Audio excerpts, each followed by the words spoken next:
ಆತ್ಮೀಯ ವೀಕ್ಷಕರೇ, ಸ್ಕ್ರೀನ್ ಮೇಲೆ ಗಮನಿಸ್ತಿರ್ಬೋದು. ಗವರ್ನಮೆಂಟ್ ಎಂಪ್ಲಾಯೀಸ್ ಸರ್ಕಾರಿ ನೌಕರರಿಗೆ ಪಿಂಚಣಿ ಸೌಲಭ್ಯ ಸರ್ಕಾರದಿಂದ ಮಹತ್ವದ ಆದೇಶ.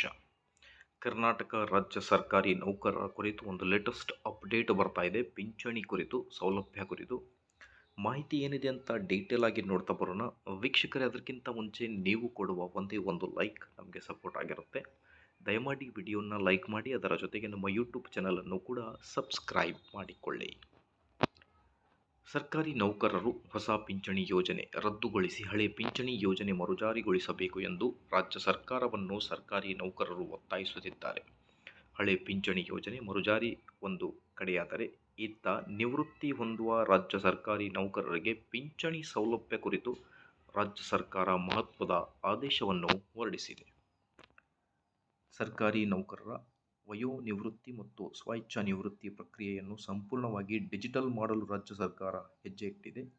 ಖಜಾನೆ 2ರ ತಂತ್ರಾಂಶದ ಮುಖಾಂತರ ಮಹಾಲೇಖಪಾಲರಿಗೆ ವಯೋನಿವೃತ್ತಿ, ಸ್ವಇಚ್ಛಾ ನಿವೃತ್ತಿ ಹೊಂದುವ ನೌಕರರ ಪಿಂಚಣಿ ಅರ್ಜಿಗಳನ್ನು ಸಲ್ಲಿಸುವ ಪ್ರಕ್ರಿಯೆಯನ್ನು ಅನುಷ್ಠಾನಗೊಳಿಸುವ ಕುರಿತು ರಾಜ್ಯ ಸರ್ಕಾರ ಮಹತ್ವದ ಆದೇಶ ಹೊರಡಿಸಿದೆ.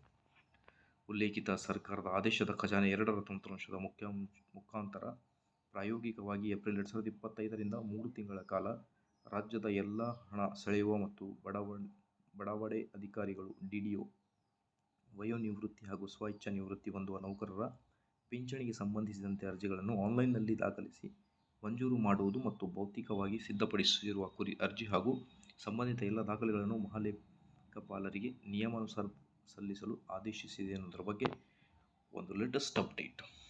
ಇದೇ ಥರ ಮಾಹಿತಿಗೋಸ್ಕರ ಲೈಕ್, ಶೇರ್, ಸಬ್ಸ್ಕ್ರೈಬ್.